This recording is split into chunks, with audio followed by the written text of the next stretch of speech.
जो अभी हमने आहुतियां देते समय स्वाहा का उच्चारण करते हुए जो कर्म किया है, उसे अग्निहोत्र कहते हैं, देव पूजा कहते हैं। इसके दो अंग और शेष हैं, उनके पूर्ण होने पर यज्ञ कहलाता है। तभी जाके श्रेष्ठतम कर्म बनता है। दूसरा बताया संगतिकरण, और संगतिकरण अर्थात मिल बैठ करके चर्चा करना, आत्मा परमात्मा को जानने संबंधी चर्चा करना, जीवन को सफल और सार्थक तथा सुखद बनाने के लिए चर्चा करना। हमारे भरत मुनि जी का यह विशेष आग्रह था कि कोई ऐसी चर्चा की जाए जो हम सबके लिए जीवन से जुड़ी हुई हो और हमें धर्म पथ पर सरलता से ले चलने में हमारा मार्गदर्शन करे। मैंने कहा इसके लिए तो गायत्री मंत्र सर्वोत्तम है। गायत्री मंत्र की महत्ता हम सब भली भांति जानते हैं, कई बार सुन चुके होंगे, पढ़ चुके होंगे। आप सब इस बात को भी स्वीकार करेंगे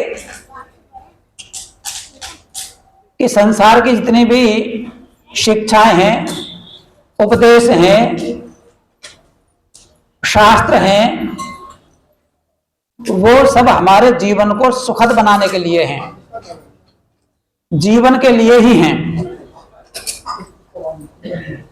तो गायत्री मंत्र भी हमारे जीवन से जुड़ा हुआ होना चाहिए।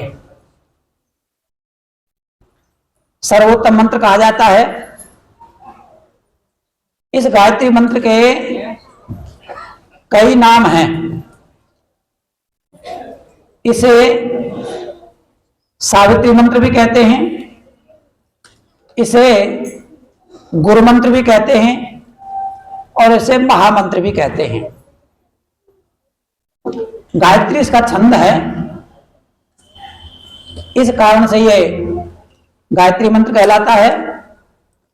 सविता इसका देवता है, इसलिए ये सावित्री मंत्र कहलाता है। और प्राचीन काल में जब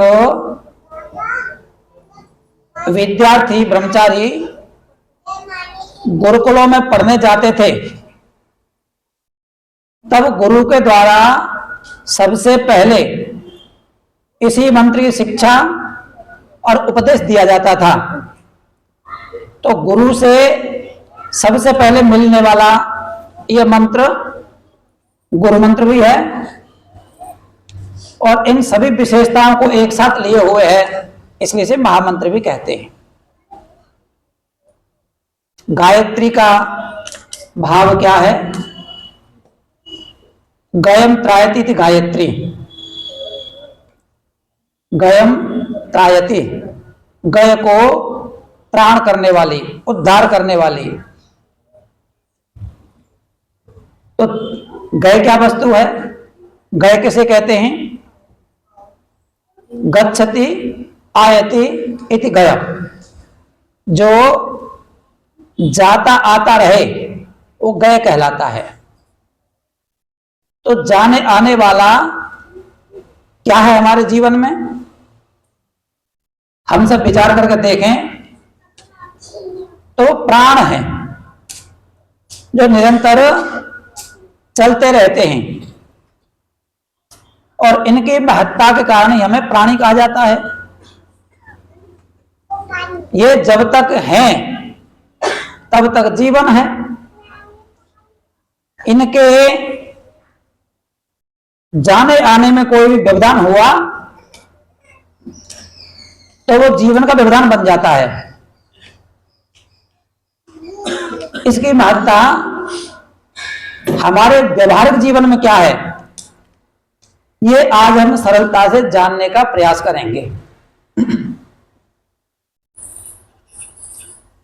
गायत्री मंत्र में मूलतः 24 अक्षर होते हैं, लेकिन ये प्रसिद्ध गायत्री मंत्र जो कहा जाता है उसमें 23.5 अक्षर हैं, इसी वजह से नित्यत गायत्री कहते हैं। इसके 3 चरण हैं और आप सब जानते हैं कोई भी वेद मंत्र हो उसका उच्चारण जब भी किया जाता है तो सबसे पहले परमपिता परमात्मा का मुख्य और निज नाम ओम अवश्य बोला जाता है। तो गायत्री मंत्र का प्रारंभ करने से पहले हम ओम के बारे में जान लें, समझ लें, क्योंकि ओम परमपिता परमात्मा का मुख्य और निज नाम है। नाम तो परमात्मा के असंख्य हैं, अनंत हैं,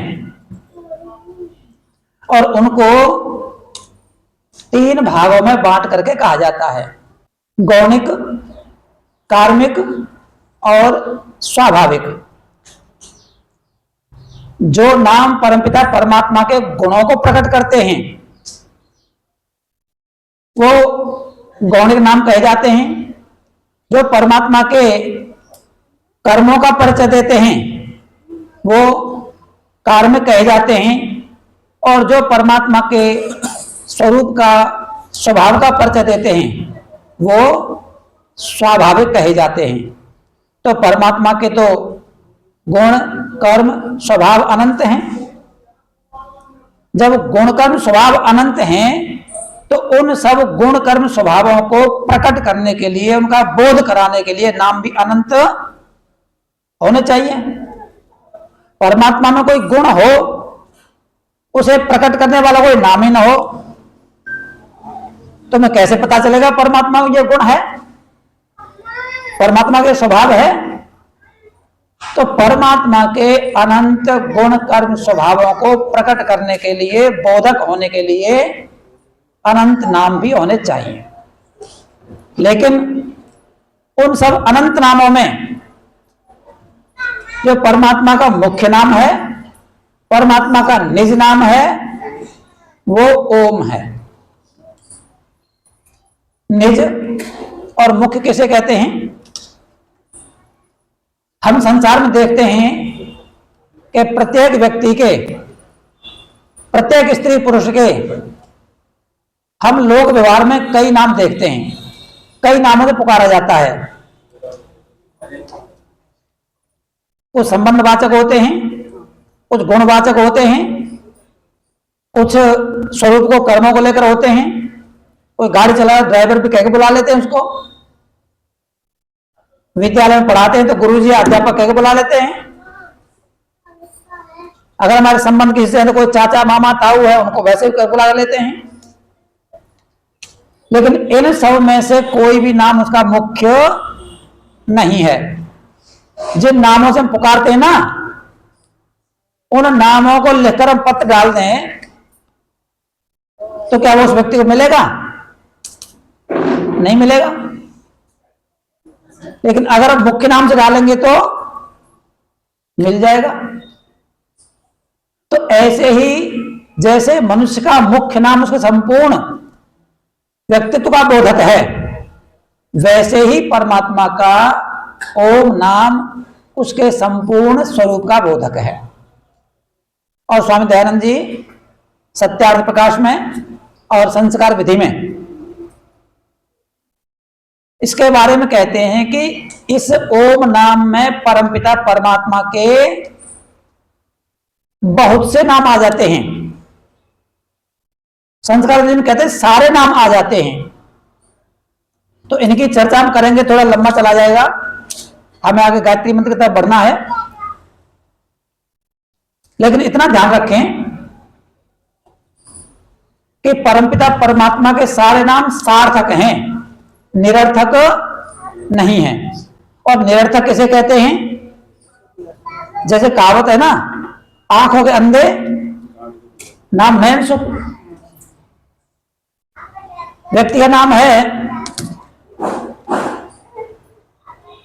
करोड़ीमल और दूसरे मजदूरी का काम चलाता है। किसी का नाम है सुभाष और वो हमेशा कड़वाई बोलता है। तो ये नाम निरर्थक होते हैं, जो उसमें प्रकट न हो, जैसे गुण न हो, वो निरर्थक हैं। लेकिन परमात्मा का कोई भी नाम निरर्थक नहीं है। अब एक चीज थोड़ी ध्यान करने की है कि अगर परमपिता परमात्मा का मुख्य और निज नाम ओम है, तो इसके अर्थ में भी प्रमुखता होनी चाहिए, व्यापकता होनी चाहिए। ऐसी व्यापकता होनी चाहिए कि इसके अर्थ में परमपिता परमात्मा के अन्य जो नाम है ना, वो सब समाहित हो जाएं, वो हमें प्राप्त हो जाएं। आप जानते हो परमात्मा के ओम नाम का अर्थ क्या है? ओम नाम अवरक्षण धातु से बनता है, अर्थात जब हम ओम बोलते हैं तो ओम का अर्थ होता रक्षक। लेकिन परमपिता परमात्मा किसी एक का रक्षक नहीं है, किसी वर्ग का, किसी देश का, जाति का, किसी विशेष का रक्षक नहीं है। वो रक्षक सबका है। इसलिए जहां भी ओम नाम आता है ना, वहां केवल अर्थ रक्षक नहीं आता, सर्व रक्षक आता है। वो मां है तो सबकी, वो पिता है तो सबका, वो मित्र है तो सबका, वो पालक है तो सबका। इसलिए परमपिता परमात्मा के सब नाम एकार्थ में नहीं घटते, सर्वार्थ में घटते हैं। महर्षि पतंजलि ने योग दर्शन में जप तप और साधना के संबंध में एक मर्यादा, एक व्यवस्था दी है। वो क्या दी है? पतंजलि कहते हैं तद जपस तदर्थ भावनम, कि आप जैसा जप करो वैसी आपके अंदर भावना भी होनी चाहिए। तो गायत्री मंत्र जप के लिए भी है। महर्षि मनु कहते हैं गायत्र्याम न परम जप्यम, गायत्र्याम न परम तप, गायत्र्याम न परम ध्यानम, गायत्र्याम न परम होतम। कि गायत्री से बढ़कर कोई जप नहीं, गायत्री से बड़ा कोई तप नहीं, और गायत्री से बड़ा कोई ध्यान नहीं, और गायत्री से बड़ी कोई आहुति नहीं। आहुति देनी हो सर्वोत्तम गायत्री है, ध्यान करना हो गायत्री कीजिए, तप करना है गायत्री अनुष्ठान कीजिए, जप करना है तो गायत्री कीजिए। लेकिन कैसे करें? जैसा बोलें वैसी भावना, वैसे अर्थ भी हमारे हृदय में आने चाहिए, तब तो इसकी सार्थकता है।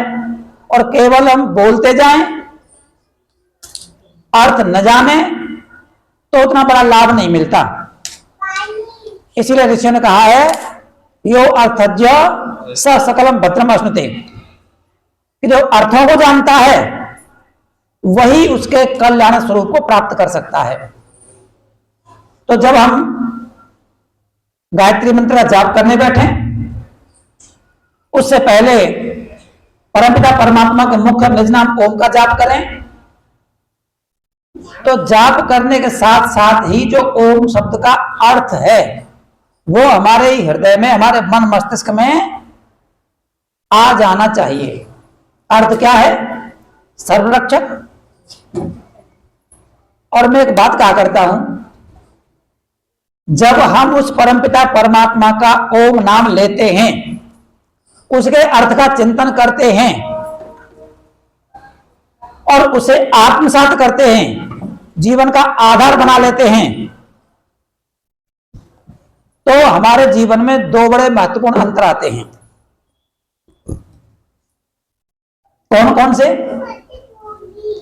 हम देखते हैं, जानते हैं, समझते हैं, स्वीकार करते हैं कि परमात्मा का निज मुख्य नाम ओम है, इसका अर्थ सर्वरक्षक है। सर्वरक्षक, सबकी रक्षा करने वाला। तो आदमी प्राय अपने जीवन में कई बार किसी अच्छे काम को करने में, बड़े काम को करने में, या किसी अपने से ज्यादा ताकतवर व्यक्ति के प्रभाव में आकर के भयभीत होकर के अपने कर्तव्य पथ से हट जाता है, विमुख हो जाता है।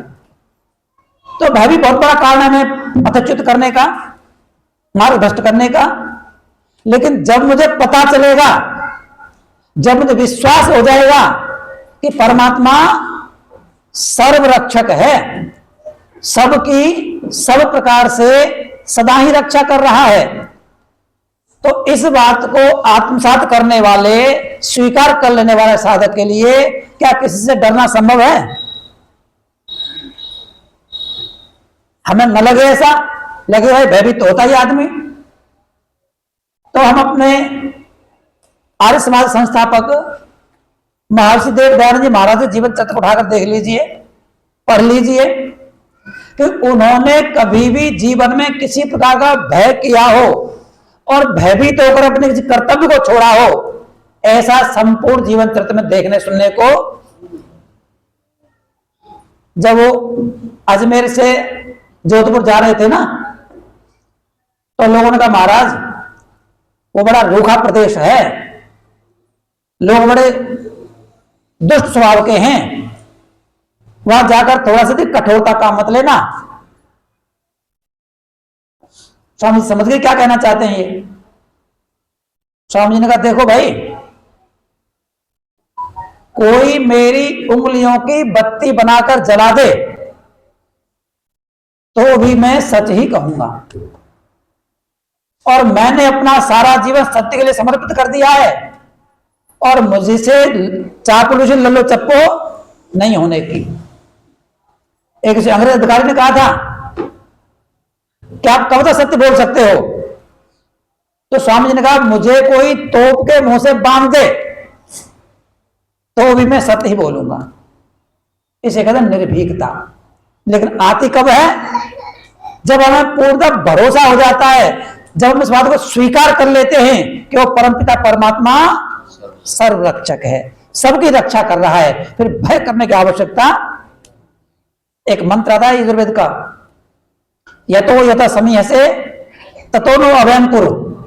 ए परमात्मन, जहां जहां तक आप हो, जहां जहां तक आपका साम्राज्य है, जहां जहां तक आपकी शक्तियां हैं, वहां वहां तक मुझे निर्भय कर दीजिए। अब बताइए परमात्मा शक्ति कहां तक है? उसकी गति कहां तक, राज्य कहां तक है उसका?